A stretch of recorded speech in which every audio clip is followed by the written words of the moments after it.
चलो शुरू करते हैं। Polymer chapter low density polythene और हाई डेंसिटी पॉलीथीन को देखेंगे आज। उनके सिंथेसिस, प्रॉपर्टी एंड यूजेस को देखेंगे। चलो शुरू करते हैं हम लोग। सबसे पहले देखने वाले हैं पॉलीथीन्स के बारे में। पॉलीथीन बनती कैसे? तो ये प्रिपरेशन है, बहुत ही कॉमन है, बहुत बार पूछता है, बहुत ही आसान है। यहाँ पर आपको पॉलीथीन दिखाई दे रही होगी, CH2 double bond CH2 ethene. Number of ethene को यहाँ पे यूज़ करते हैं। Suppose we take many molecule of ethene, तो क्या होगा? तो बहुत सारे जब इथीन को यूज़ करते हैं तो ये इथीन में रिएक्शंस होता है। यहाँ पे बहुत डीपली बताया। यहाँ पर तुम लोगों को दिख रहा है डबल बॉन्ड में एक होता है पाई बॉन्ड और दूसरा होता है सिग्मा बॉन्ड। सबको पता है सबसे स्ट्रॉन्ग कौन होता है? Sigma bond. सबसे वीक कौन होता है? Pi bond. तो पाई बॉन्ड तो वीक होता है, तो जाहिर बात है वो ब्रेक होगा, और ये इक्वली ब्रेक होता है। एक इलेक्ट्रॉन जाएगा लेफ्ट साइड में और दूसरा इलेक्ट्रॉन जाएगा राइट साइड में। इस तरह से अनस्टेबल हो जाते हैं, और आपको पता होगा कि एक बॉन्ड बनने के लिए कम से कम 2 इलेक्ट्रॉन चाहिए होते हैं। अब इसी तरह से और भी इथीन मॉलिक्यूल इसी तरह से हूबहू ब्रेक होते हैं। जैसे मैं एक बना के दिखाता हूँ। मान लो एक और भी था जो इसी तरह से ब्रेक हुआ, इसके भी इलेक्ट्रॉन ऐसे साइड में रहते हैं। अब ये इलेक्ट्रॉन और ये इलेक्ट्रॉन आपस में जब जुड़ते हैं तो बॉन्ड बनते हैं कुछ इस तरह से। CH2 पहले वाला था, और ये 2 इलेक्ट्रॉन मिलकर क्या बन जाएंगे? बॉन्ड बन के CH2 बनेंगे। इस तरह से ये बॉन्ड जुड़ते ही रहते हैं और एक विशाल बड़ी सी चेन बना देते हैं, जिसको हम लोग आसान भाषा में यही रिपीटिंग यूनिट क्या बना रहे हैं? बड़ी सी चेन बना रहे हैं, जिसको हम लोग क्या बोलते थे? पॉलीथीन। इथीन बन जाता है पॉलीथीन।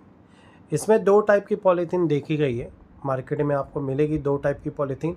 एक मिलेगी लो डेंसिटी पॉलीथीन LDP, दूसरी मिलेगी हाई डेंसिटी पॉलीथीन HDP। तो 1 बाय 1 हम लोग दोनों पॉलीथीन के बारे में देखेंगे। सबसे पहले देखेंगे low density polythene. Important exam में पूछता है ये, जिसको बोलते हैं LDP। इसको लो डेंसिटी पॉलीथाइलिन भी बोलते हैं, LDPE भी बोलते हैं। इसमें जो मोनोमर यूज़ करते हैं वो इथीन ही होता है। तुम लोग बोलेंगे अरे सर अभी तो सब सेम है, कुछ भी नया नहीं है, आगे आएगा कुछ नया। अब इसी तरह से इसमें बहुत सारे CH2 पाई बॉन्ड अपने ब्रेक करते हैं और इलेक्ट्रॉन जाता है आजू बाजू में। यहाँ तक तो सब कुछ सेम ही है, स्ट्रेट चेन ही बन रही है। अब आएगा बदलाव। ये स्ट्रेट चेन से तो बॉन्ड बन रहे, पाई बॉन्ड ब्रेक हो रहे, 2 electron come to both side and joined by another ethylene molecule, और एक बड़ी सी चेन बन जा रही है। चलो ठीक है, यहाँ तक तो कोई प्रॉब्लम नहीं।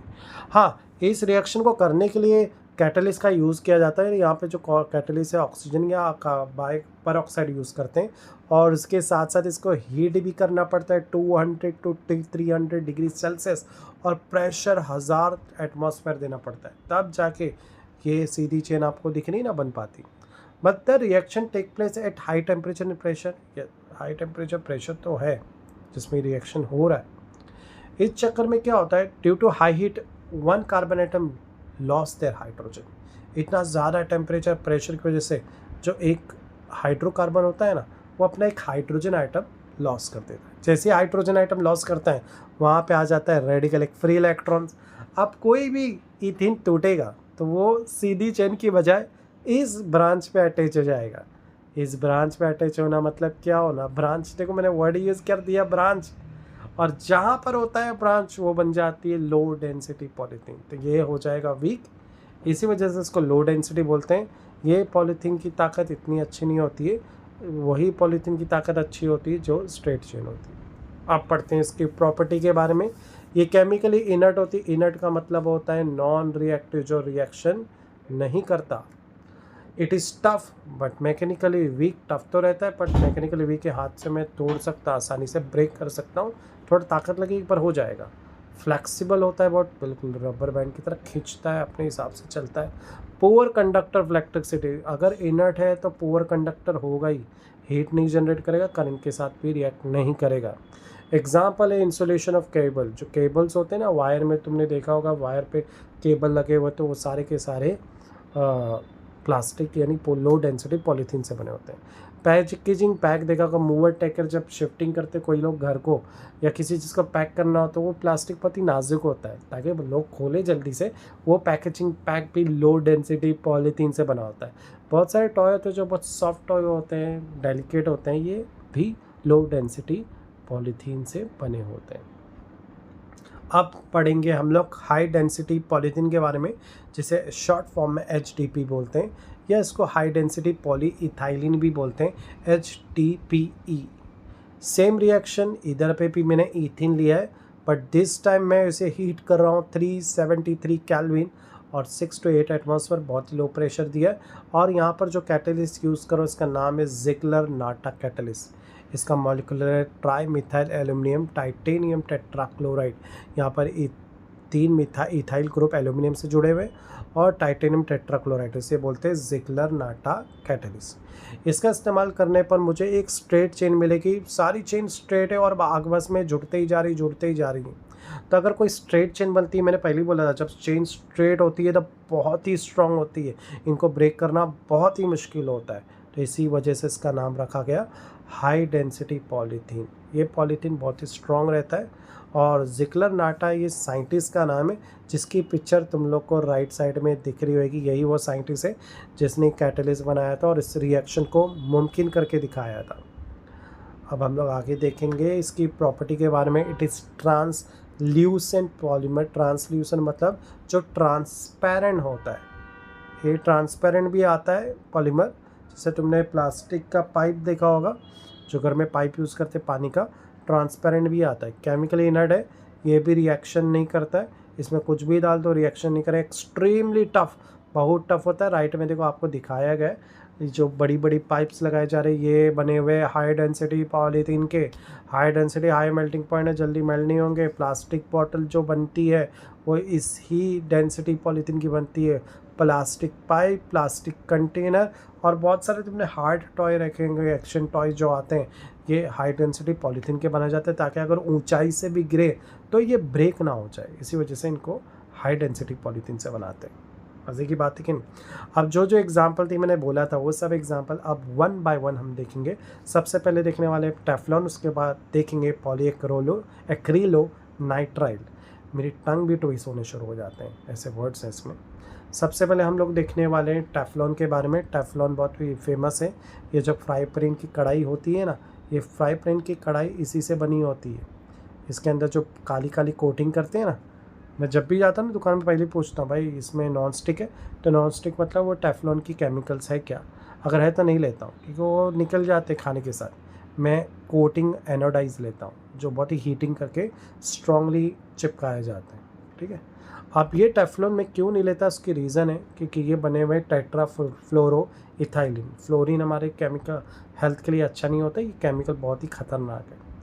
अब क्या होता है कि इसमें डबल बॉन्ड है, तो मैंने पहले बताया डबल बॉन्ड ब्रेक होगा और ये सिंगल इलेक्ट्रॉन आजू बाजू देगा। अब एक तो टेट्राफ्लोरोइथीन है नहीं, बहुत सारे, ये आपस में जुड़कर एक बड़ी चेन बनाते हैं जिसको क्या बोलते हैं, पॉली टेट्राफ्लोरोइथीन या पॉलीटेफ्लॉन भी बोल सकता हूँ मैं, जो नाम से ही फेमस है। इस रिएक्शन को करने के लिए आपको यूज़ करना पड़ेगा कैटलिस्ट। ऑक्सीजन यहाँ पे कैटलिस्ट का काम कर रहा है और बहुत ही हाई प्रेशर देना पड़ेगा तभी ये रिएक्शन मुमकिन हो पाएगा, अदरवाइज ये रिएक्शन आगे बढ़ नहीं पाएगा। इसकी प्रॉपर्टी है केमिकली इनर्ट है, अगर नहीं होता तो खाने के साथ रिएक्ट हो जाता है, खाने के साथ इसको भाजी के तौर पर खा जाते हैं। कोटिंग के लिए कुकिंग पैन में यूज़ करते हैं। ऑयल की जो सील होती है गास्केट में भी यूज़ होता है। ऑयल सील बोले तो वो जो जहाँ पे ढक्कन लगता है ना, जहाँ पे मजबूती से चिपक जाए, वहाँ पे इसका यूज़ करते हैं। पिक्चर मैंने सारी दिखाई है। अब आते हैं नेक्स्ट पॉलीमर की तरफ जिसका नाम है पैन। पैन को ऑरलॉन एक्रिलेन भी बोलते हैं, अलग अलग कंट्री में अलग अलग नाम है। और इसे केमिकल नेम एक्रीलो नाइट्राइल बोलते हैं, जिसका शॉर्ट फॉर्म है पैन। ये भी एग्ज़ाम में पूछता है, पढ़ लो, एकदम इम्पॉर्टेंट, टेफ्लॉन जैसे इम्पॉर्टेंट नहीं बोल सकता मैं, पर है इम्पॉर्टेंट। तो ये इसका स्ट्रक्चर है, CH2CH है, उसमें साइनाइड को अटैच करते हो तो बन गया एक्रीलो नाइट्राइल। या नंबर ऑफ एक्रीलो नाइट्राइल को हाइड्रोजन पर ऑक्साइड यहाँ पे कैटलिस्ट का काम कर रहा है। अब ज़ाहिर बात है ये जो डबल बॉन्ड है ये ब्रेक हो जाएंगे और सिंगल बॉन्ड अटैच होंगे, फिर ये रिपीटिंग चेन बार बार रिपीट होगी, होमोपॉलीमर का एग्जांपल है, और एक बड़ी सी चेन बनाएगी जिसे बोलेंगे polyacrylonitrile. Example substitute for wool in carpet. जो कारपेट ब्लैंकेट आप लोग खरीद रहे हो ना, मेरे घर में भी देखो एक कारपेट ब्लैंकेट है, तो ये जो कारपेट ब्लैंकेट बना हुआ है ये नेचुरल नहीं है भाई, ये पॉलीएक्रिलोनाइट्राइल से बना हुआ है घरों का ये जो ब्लैंकेट वगैरह है, ठीक है। तो इसमें इसका इस्तेमाल करते हैं। नेक्स्ट आते हैं free radical mechanism of polythene में। ये फ्री रेडिकल पर डिटेल में देखेंगे किस तरह से ये पॉलीमर्स बन रहे हैं, बहुत सारी इसमें रिएक्शन होते हैं, किस तरह से इसको रोका जाता है, पूरा डिटेल यहाँ पर। अल्किन, यहाँ पे अल्किन जब भी बढ़ा है तो इथेन, ज़्यादातर जितनी भी पॉलीमर ये सब अनसैचुरेटेड मॉलिक्यूल से बनाए गए। अल्किन अंडर को चेन ग्रोथ पॉलीमराइजेशन, सबसे पहले बहुत सारे अल्किन को आपस में जोड़ते हैं, इस तरह के रिएक्शन को चेन ग्रोथ पॉलीमराइजेशन बोलते हैं। The chain growth by adding the reactive in to a double bond formation. अब ये चेन ग्रोथ क्यों हो रही है? डबल बॉन्ड की वजह से हो रही है, डबल बॉन्ड ऐसा ब्रेक हो रखो के बना रहे। क्या होता है जब ये टूटते हैं तो फ्री रेडिकल जनरेट करते हैं। फ्री रेडिकल की वजह से कार्बोकैटायन, कार्बोकैटायन मतलब पॉजिटिव चार्ज का बनना, कार्बन आयन का मतलब नेगेटिव चार्ज का बनना, ये सब देखने वाले आगे पूरा स्टेप दिखाया है। Intermediate can be use as a initiator also, various initiator which can be use. यहाँ पर हम लोग इनिशिएटर का यूज़ करेंगे जिनकी वजह से रिएक्शन स्टार्ट होगा। बेंजोइल परऑक्साइड है, एसिटाइल परऑक्साइड है, टर्शियरी ब्यूटाइल परऑक्साइड है। इसमें से मैं बेंजोइल परऑक्साइड से तो आप लोग को ये पूरा मैकेनिज्म समझाने वाला। थोड़ा सा बोरिंग है पर मैं ट्राई करूँगा उसको समझाने की। इजी है पर थोड़ा सा बोरिंग की वजह से बच्चे थोड़ा इग्नोर करते थे इसे। Preparation of polythene using free radical mechanism. इसमें इनिशिएटर में मैं क्या ले रहा हूँ? बेंजोइल परऑक्साइड ले रहा हूँ। यहाँ पर भी देखो ये है बेंजोइल परऑक्साइड, तो इसे मैंने ओपन करके बताया स्ट्रक्चर को। तो ये कहाँ से ब्रेक हो रहा है? ऑक्सीजन से ब्रेक हो रहा है, एक एक इलेक्ट्रॉन आजू बाजू जाएगा। अब इसको अलग अलग करने के बाद इस तरह से जोड़ दो, ये बन गया फ्री रेडिकल। फ्री रेडिकल का मतलब ये जो अनपेड इलेक्ट्रॉन होते हैं ना, जिसको इस तरह से बबल्स दिखाते हैं, इसको फ्री रेडिकल बोलते हैं, ठीक है। अब ये बनने के बाद पहला मिशन ख़त्म। अब फ्री रेडिकल बनने के बाद इसमें करना है डीकार्बोक्सिलेशन। डीकार्बोक्सिलेशन का मतलब होता है रिमूवल ऑफ, डीकार्बोक्सिलेशन का मतलब होता है रिमूवल ऑफ कार्बन डाइऑक्साइड। एक मिनट, यहाँ पे रिएक्शन है। अब इसमें से कार्बन डाइऑक्साइड निकाल देंगे तो बचेगा क्या? 2C6H5। अभी भी इसमें फिनाइल रेडिकल बच गया, अभी भी रेडिकल प्रेजेंट है। अब इस रेडिकल के साथ now the free radical got generated, now the polymerization process start. Radical generate हुआ, अब हमारा पॉलीमराइजेशन प्रोसेस स्टार्ट कर सकते हैं। पहला स्टेप था चेन इनिशिएशन स्टेप, सेकंड में पढ़ेंगे chain propagation step, continuous chain, और लास्ट में हमें रोकना है इस चेन को। जैसे चाइना ने सन बनाया, पता है ना, पर उस सन को काबू भी तो करना पड़ेगा। ऐसा ना हो कि सन बढ़ता जाए और रियली सन बन जाए, अर्थ ख़त्म हो जाएगा। तो चीज़ें बना लेना इजी पर उसको रोकना भी आना चाहिए। तो यहाँ पर सबसे पहले शुरुआत करो चेन की, मशीन को शुरू करो। तो ये हम लोग लेंगे अपना एक इथीन मॉलिक्यूल, फिर से उसमें वही होगा, इसके पाई बॉन्ड टूटेंगे। जैसे ही पाई बॉन्ड टूटेंगे तो ये फिनाइल रेडिकल से जनरेट होगा, क्योंकि उसके पास भी एक रेडिकल है और इथीन से भी एक रेडिकल आने वाला है, उससे एक बॉन्ड बन गया इधर पे। अब बॉन्ड बनने के बाद ये चेन बढ़ती ही जाएगी और एक लार्ज फ्री रेडिकल बनाएगी। C6H5 तो इसमें एक ही रहेगा, पर CH2 की जो चेन है वो लगातार चलती जाएगी जितनी बार हम लोग CH2 यानी इथीन को यूज़ करते रहेंगे। चेन प्रोपगेशन मतलब यहाँ पर हम लोग ग्रोथ करेंगे, बार बार इथीन को इसमें ऐड करते जाएंगे, जिससे ये नॉन स्टॉप चेन बढ़ते ही चली जाएगी और लार्ज फ्री रेडिकल बनाएगी। अब वक्त आ गया कि हमें जितनी रिक्वायरमेंट है उतनी चेन बन गई, तो अब हम लोगों से स्टॉप करना पड़ेगा। तो स्टॉप करने के लिए चेन इलोगेशन प्रोसेस को रोकना पड़ेगा जो बन रही है। तो इसके लिए बहुत सारे तरीके हैं। पहला तो ये जो इथेन हम लोग सप्लाई करो उसको ही रोक दो। दूसरा एक और तरीका जो इम्प्योरिटी लाइक ऑक्सीजन को ऐड कर दो, इससे भी रुक सकता है। कपलिंग टू चेन पॉलीमर, जो दो चेन है ना, ऐसी दो चेन को आपस में ऐसा जोड़ दो जिससे रुक जाए रिएक्शन। तो ये तीन तरीके जिससे रिएक्शन रोका जा सकता है। हम लोग कपलिंग वाला देखने वाले हैं। दो कपलिंग चेन है, देखो ऊपर भी सेम चेन है, नीचे भी सेम चेन है। तो ये दो सेम चेन्स को आपस में जोड़ दे रहे हैं, जिससे ये चेन क्या रुक गई और बन गया यहाँ पर पॉलीथीन, फिनाइल पॉलीथीन। ठीक है, यहाँ पे हमने इस मैकेनिज़्म को अच्छे से समझ लिया, इसके सारे तीन प्रोसेस को क्लियरली समझ लिया है। तो यहाँ पे हमारा ख़त्म हो गया मैकेनिज़्म। अब आते हैं इंपॉर्टेंट पॉइंट की तरफ, जिसका नाम है नायलॉन। नायलॉन एग्ज़ाम में बहुत बार पूछा जा चुका है। मैंने जब एग्ज़ाम दिया था 2008 में, तब से ये इम्पॉर्टेंट है, और तब इस चैप्टर का नाम था सिंथेटिक फाइबर। तो समझ जाओ ये अभी भी इम्पॉर्टेंट एग्जाम में पूछेगा। तो नायलॉन के अंदर देखें तो 2 टाइप के नायलॉन देखेंगे, नायलॉन 6 एंड नायलॉन 6,6, दोनों के दोनों एग्जाम में इम्पॉर्टेंट है। नायलॉन 6 एक्चुअली 2 वर्ड से मिलकर बनाता है। देखो रेड कलर में नाय लिखा, नाय मतलब न्यूयॉर्क एंड LON का मतलब लंदन होता है। ये न्यूयॉर्क लंदन में पाया गया था। लोग कंफ्यूज एक्चुअली ये डिस्कवर हुआ कहाँ से, डिस्कवर नहीं बोला, इन्वेंट कहाँ से हुआ। Form due to condensation poly, बोलते हैं इसके अंदर कंडेंसेशन होता है। कंडेंसेशन मतलब जब ये जुड़ते हैं तो कुछ ना कुछ रिमूव करना पड़ता है। It is a polyamide fibre. नीचे ये जो दिखा रहा है ना रिएक्शन, इसमें किस तरह से इसके मोनोमर बनते हैं उसको दिखाएगा। मैंने देर कंबाइंड अमाइड लिखे हैं, लूजेस्ट मॉलिक्यूल ऑफ वाटर। तो यहाँ पर एक एसिड मॉलिक्यूल है और एक अमाइंस मॉलिक्यूल है। एसिड में RCOH है और अमाइंस में NH2R है। जब ये आपस में जुड़ते हैं तो बीच में से देखो वाटर मॉलिक्यूल रिमूव हो रहा है। पहले बोला था कंडेंसेशन मतलब removal of something, either methanol और वाटर मॉलिक्यूल। तो ये बन गया अमाइड लिंकेज। इसके बीच में जब CO के साथ NH हो ना तो इसे अमाइड लिंकेज बोलते हैं। क्या पढ़ते हैं, अमाइड पढ़ते हैं। वाटर रिमूव हो गया तो बोलते हैं इसके अंदर अमाइड टाइप की लिंकेज देखी गई है। आगे बढ़ते हैं। नायलॉन 6 मतलब न्यूयॉर्क लंदन 6 का मतलब होता है इसके अंदर टोटल कितने कार्बन है, 6 कार्बन मौजूद है। इसके अंदर पॉलीअमाइड फाइबर्स भी बोलते हैं क्योंकि इसमें CONH की ग्रुप की चेन आपको बीच में दिखेगी। टेक प्लेस इन 2 स्टेप, इसमें 2 स्टेप होंगे। सबसे पहले हम लोग मोनोमर बनाएंगे। मोनोमर अभी एक चीज़ याद रखो, एग्जाम में डायरेक्ट रहता है। यहाँ पे मैं बताऊँगा किस तरह से इसका मोनोमर कैप्रोलैक्टम बनता है, लेकिन अगर डायरेक्ट भी याद है तो चलेगा।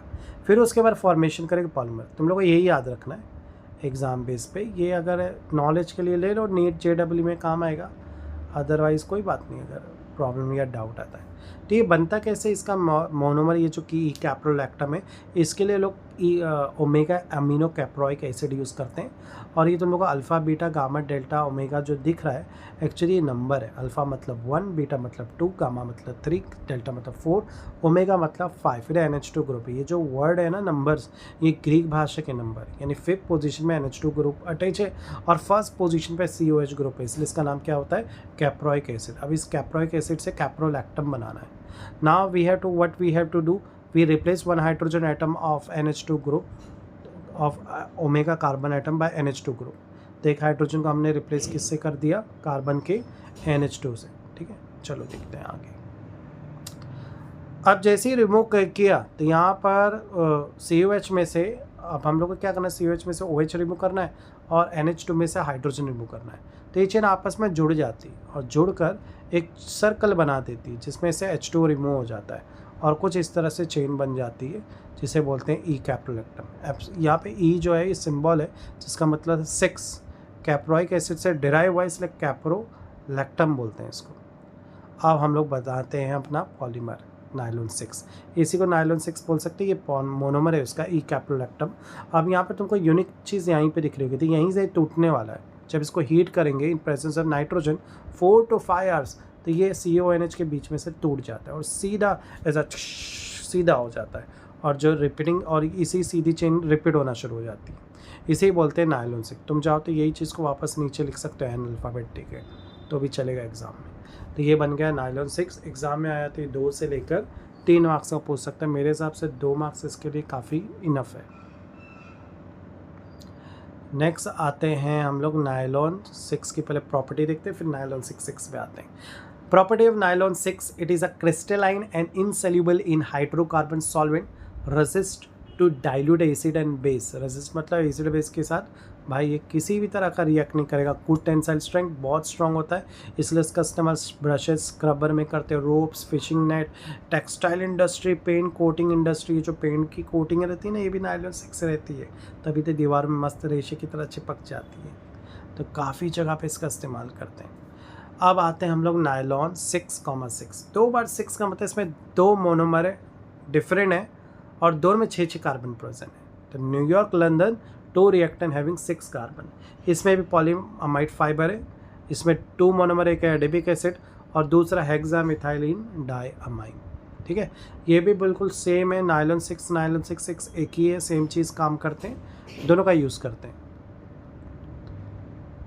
अब आते हैं हम लोग इसके मोनोमर्स में। पहला है एडिपिक एसिड और दूसरा हेक्सामेथिलीन डायमंड। दोनों स्ट्रक्चर देखो तो बहुत इजी है। यहाँ पे दोनों साइड इधर COH ग्रुप अटैच और बीच में टेट्रा मिथाइलिन ग्रुप है, टेट्रा मिथाइल ग्रुप है, इसे एडीपी कैसे बोलते हैं, याद कैसे रखेंगे। बीच में CH2 ग्रुप है 4 टाइम और लेफ्ट एंड राइट में COOH ग्रुप है। इसी तरह हेक्सामेथिलीन डायमंड, हेक्सा मतलब 6 कार्बन अटैच है, डायमाइन का मतलब 2 अमाइंस ग्रुप अटैच है, इसलिए डायमाइन वर्ड यूज़ किया गया है। बहुत ही ईजी है इसको याद करना। अब जाहिर बात है यहाँ पर NH2 ग्रुप है, CH ग्रुप, तो मैंने पहले बताया जब भी कार्बोक्सिलिक ग्रुप होगा तो उसमें से OH अटैच होगा। 2 NH है तो अमाइंस ग्रुप है, तो दोनों एक एक हाइड्रोजन अपना दे देंगे और इन OH के साथ अटैच होकर 2 H2 मॉलिक्यूल निकाल के आपस में जुड़ने वाले हैं, ठीक है, और जुड़कर बन रहे हैं पहला स्ट्रक्चर। ये कॉम्प्लेक्स कंपाउंड, इनको सॉल्ट भी बोलते हैं। अभी स्ट्रक्चर बना नहीं है, अभी स्ट्रक्चर बनेगा, इसके बाद ये और कंटिन्यूस चेन बनेंगे। ये O उस H के साथ जाने वाला है, फिर से यहाँ से 2 हाइड्रोजन निकलेंगे और ये इस ऑक्सीजन के साथ जाएंगे H2, तब बनेगा अपना पॉलीमर स्ट्रक्चर, ठीक है। ये है हमारा in presence of nitrogen catalyst से 553 केल्विन हीट करने बन गया हमारा नायलॉन 6,6। आई होप तुम लोग को समझा होगा, काफ़ी इजी है। अगर नहीं समझ रहा है, और जो ऊपर था वो सॉल्ट था, क्या था वो जो ऊपर था, सॉल्ट था वो। ये स्टेप दिखानी पड़ेगी सॉल्ट वाली, सोचो कि डायरेक्ट लिख दो तो ये मार्क्स मिल जाएगा, तो नहीं मिलने वाला, लिखना पड़ेगा वो स्टेप। आप देखते हैं प्रॉपर्टी काफ़ी हद तक सेम है, ये भी स्ट्रॉन्ग एंड एक्सट्रीमली टफ।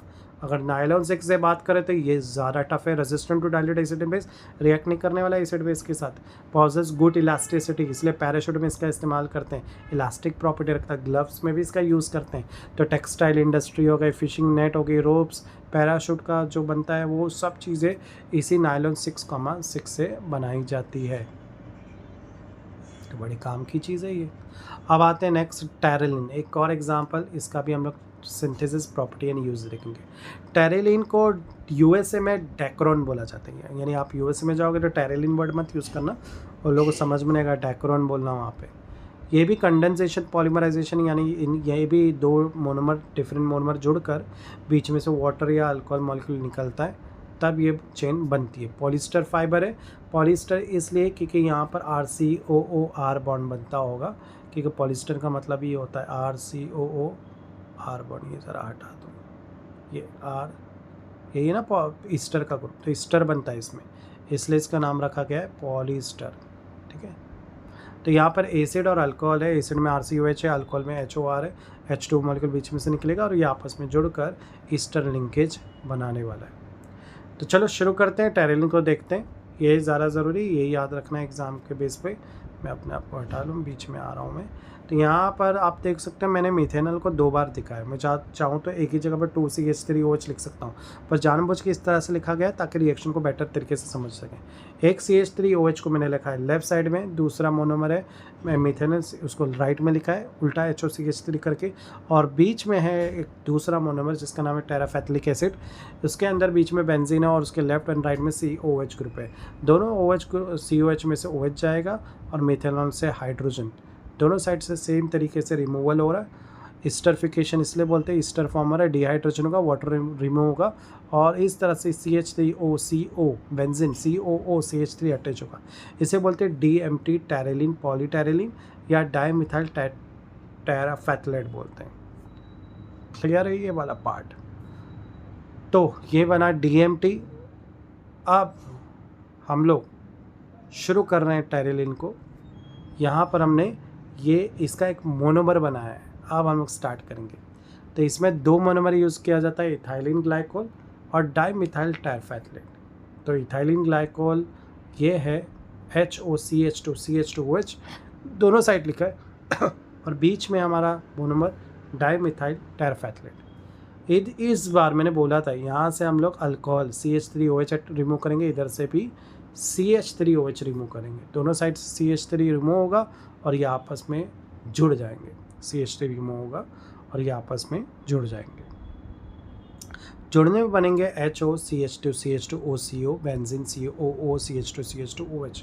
इसे रिमूव करने के लिए हमें यूज़ करना पड़ा कैटलिस्ट जिसका नाम है zinc acetate antimony trioxide CH3CO twice ZN plus Sb2O3 और 503 डिग्री तक हीट करना पड़ा। अब ये तो बना आपका एक कॉम्प्लेक्स प्रोडक्ट, इंटरमीडिएट प्रोडक्ट। इसको फर्दर हीट करेंगे 533 to 573 kelvin at vacuum without in absence of air.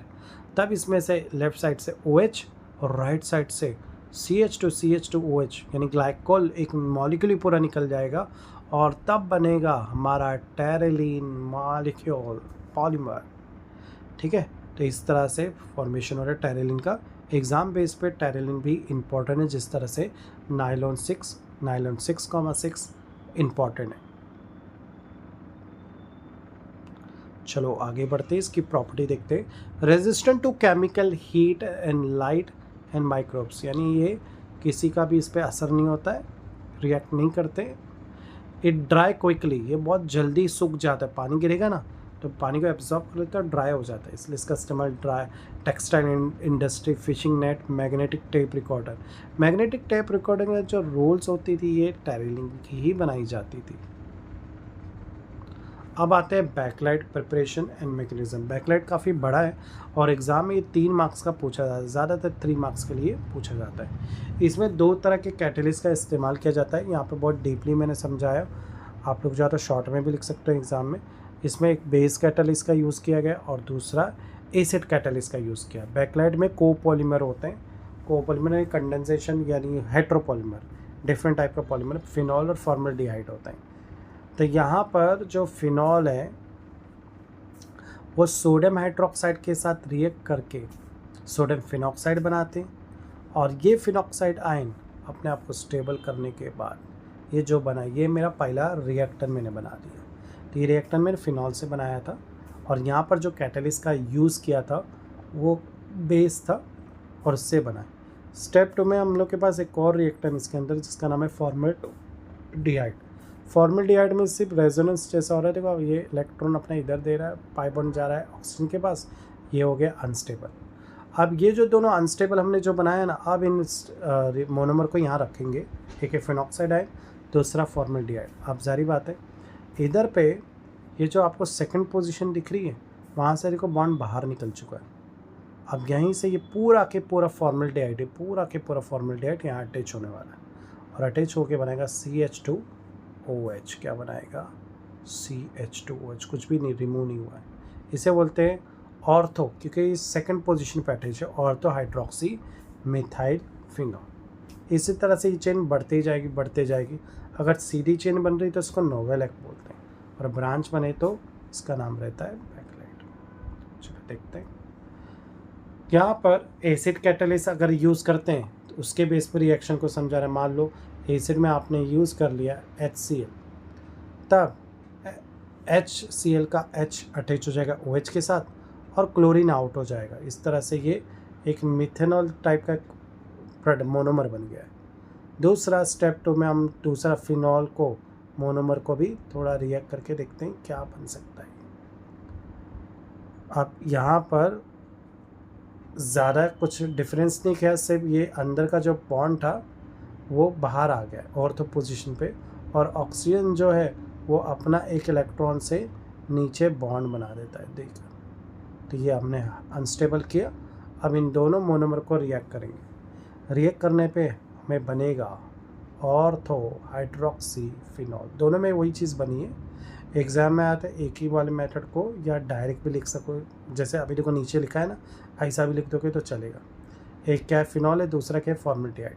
Acid base यहाँ लिखते हो, जैसे देखो HOOH लिखा है, इसका मतलब एसिड और बेस है। एग्जाम में ऐसा भी लिखोगे तो चलेगा, जो डिटेल में बताया ना डीपली वो नहीं भी बताओगे तो चलेगा।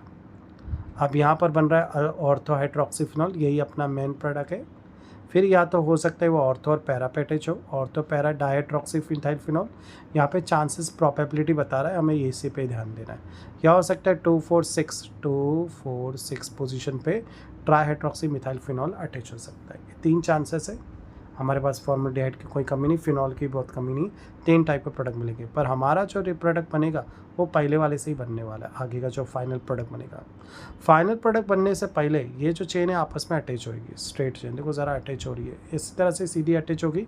इस लीनियर पॉलीमर को नोवेलेक बोलते हैं। क्या बोलते हैं? नोवेलेक। यानी बैकलाइट के अंदर एक प्रोडक्ट बनता है, कभी कभी एग्जाम पूछ लेता है नोवेलेक के बारे में, तो तुमको बैकलाइट से ही एक आधा बीच में रुक गए तो नोवेलेक बना। अगर इसको आगे और कंटिन्यू करता हूँ CH2 को इसमें ऐड करके तो ये ब्रांच बनाती है, ये सीधी चेन नोवेलेक। और इस ब्रांच को में से हाइड्रोजन रिमूव कर दिया जाए और वहाँ CH2 लगा दिया जाए, हाइड्रोजन को ऑक्सीजन को दे दिया जाए, तो ये बनता है बैकलाइट क्रॉस लिंक स्ट्रक्चर। तो ये बन गया हमारा बैकलाइट। आई होप तुमको समझ में आया होगा। आगे बढ़ जाते हैं, एग्जाम्पल देखते हैं। Electric switches, plug, CDs, varnishes, gramophone, इन सब में बैकलाइट का यूज़ किया जाता है।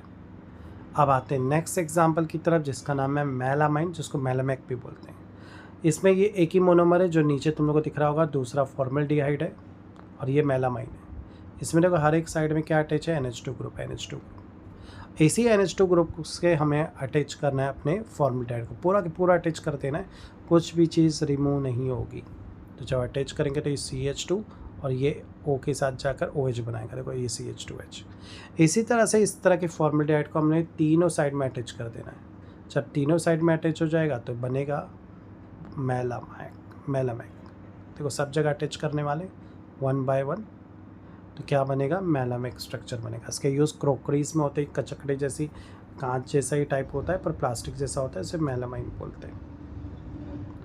नेक्स्ट है यूरिया फॉर्मल्डिहाइड पॉलीमर। इसके अंदर ये यूरिया है और दूसरा हमने लिया है फॉर्मल्डिहाइड। ये फॉर्मल्डिहाइड यूरिया में अटैच हो जाएगा, ठीक है।